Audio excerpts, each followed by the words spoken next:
달러 스테이블 코인 발행사 서클의 히스 타버트 사장이 한국을 찾아 이창용 한국은행 총재와 가상자산 거래소를 운영하는 두나무와 빗썸 등과도 면담을 가집니다. 국내 4대 금융지주 고위층과도 릴레이 회동을 가질 예정입니다. 서클은 국내 가상자산 관련 기업에 대한 직접 투자도 논의 중입니다. 증권부 정재용 기자와 이 사안 자세하게 살펴보도록 하겠습니다. 정 기자, 서클 사장이 방한을 했습니다. 이번 방한 꽤 오래전부터 공들여 왔다고 하는데요. 또 정 기자가 단독으로 취재를 했듯이 국내 한 가상자산 관련 기업에 직접 투자하는 방안도 논의 중이라고요? 그렇습니다. 이제 서클은 이번 방안을 통해서 가상자산 거래소와 핀테크 기업, 카카오페이 이런 곳이죠. 그리고 한국은행, 이창용 한국은행 총재는 지금 만나고 있는 것으로 좀 파악이 되는데 내일은 이제 4대 금융지주 최고위층까지 만날 것으로 보입니다. 이 총괄 사장 입국 전에 몇 달 전부터 저희가 좀 확인을 해보니까 이미 서클 측은 가상자산 업계를 비롯해서 은행, 카드사들과도 실무진끼리 접촉을 해서 협의를 진행한 것으로 좀 파악이 됩니다. 이때부터 이제 사업 협력 관련해서 논의를 이어갔던 건데요. 아직 계약이 확정 전이기 때문에 구체적인 언급은 제가 할 수는 없습니다만 국내의 한 가상자산 관련 기업에 서클이 직접 자금을 투자하는 방안도 논의가 되고 있는 것으로 확인이 됐습니다. 이 두나무와 빗썸 등 가상자산 거래소를 만난 타버트 사장은 오늘 이창용 한국은행 총재와도 면담을 하고 있고 내일은 이제 진옥동 신한금융지주 회장과 함영주 하나금융지주 회장 등 4대 은행 금융지주 회장들 최고위층과도 만남이 예정돼 있습니다. 네, 굉장히 바쁜 일정인데요. 방한 일정이 4일 정도 된다고 봤는데 꼭 만나야 할 사람들은 다 만나고 가겠다는 계획인 것으로 보입니다. 이들과의 논의는 어떤 부분이 핵심이 될까요? 그렇습니다. 이제 국내에서 스테이블 관련해서 좀 묻어 있는 기업들은 거의 다 만난다고 보면 되는데요. 당연히 스테이블 코인 발행 관련 논의가 핵심 주제로 꼽힙니다. 이 전 세계 스테이블 코인 발행량의 대부분이 달러 기반인데 한 99%가 넘는다고 하죠. 이 가운데서도 USDT, 그러니까 테더의 점유율이 60%가 넘습니다. 이 2위 사업자로서 서클은 최근 공격적인 점유율 확대에 나선 상태인데요.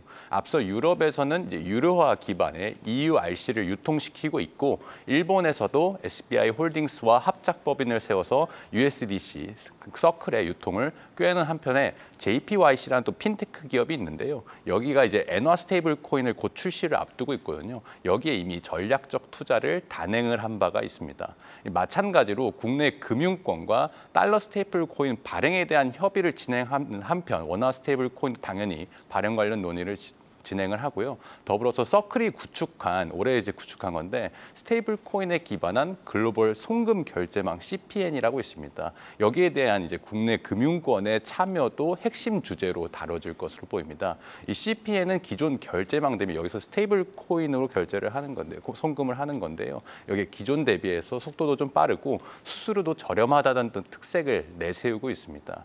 이창용 한국은행 총재는 비은행권의 스테이블 코인 발행 에 대해서 계속 회의적인 입장을 계속 유지를 해왔거든요. 이 비은행권의 코인 발행이 시장에 줄 수 있는 충격이 클 수 있다는 그런 우려에서입니다. 때문에 이 총재는 스테이블 코인의 점진적인 확대를 주장을 해왔는데 이 서클 사장과의 면담에서도 같은 내용의 맥락의 주제를 가지고 이야기를 할 가능성이 현재로서는 높은 것으로 관측이 됩니다. 네, 또 서클이 한국 현지 법인 설립도 준비하고 있다는 소식이 들려오고 있습니다.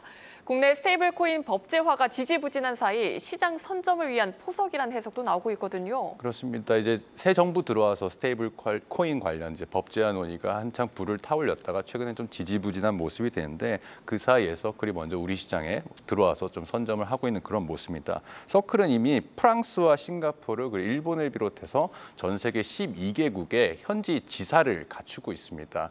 한국은 가상자산 거래량으로 보면 전 세계 최상위권 가운데 하나거든요. 업비트 같은 경우에는 이제 전 세계에서 3위 거래소라고도 알려져 있죠. 이런 당연히 욕심이 나는 한국 시장인데 서클 입장에서는 서클의 한국 진출에도 속도가 좀 붙을 것으로 보입니다.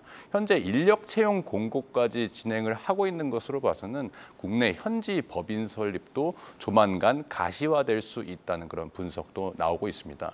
이 법제화 논의, 그러니까 스테이블 코인의 법제화 논의가 본격적으로 국내에서도 진행이 되면서 현재 이제 스테이블 코인에 참여하는 기업들이 본격적으로 사업의 준비 우리도 나선 상황이잖아요. 하지만 이 사업의 준비라고 하는 게 규제가 아직 자리가 잡기 전이기 때문에 뭐 상표를 출원하거나 그룹 내에서 태스크포스를 꾸려서 뭐 공부 스터디 그룹을 좀 운영한다든지 뭐 이런 것이 대부분이거든요. 그러니까 규제 산업 특성상 이 법제화 전에는 규제가 어떻게 바뀔지 모르기 때문에 선뜻 뭔가 사업을 진행했다가 예상과 다를 시에 올 수 있는 리스크가 더 크기 때문에 속도가 붙기가 좀 힘듭니다. 이런 상황에서 이미 전 세계를 대상으로 스테이블 코인 사업을 벌이고 있는 서클이 한국 시장에서 참여를 좀 진출을 하면서 좀 우리나라 제도권, 그러니까 스테이블 코인 법제화에도 속도를 붙여줄 수 있을 거라는 그런 기대도 한편으로 나오는 편입니다. 네, 잘 들었습니다. 증권부 정재훈 기자였습니다.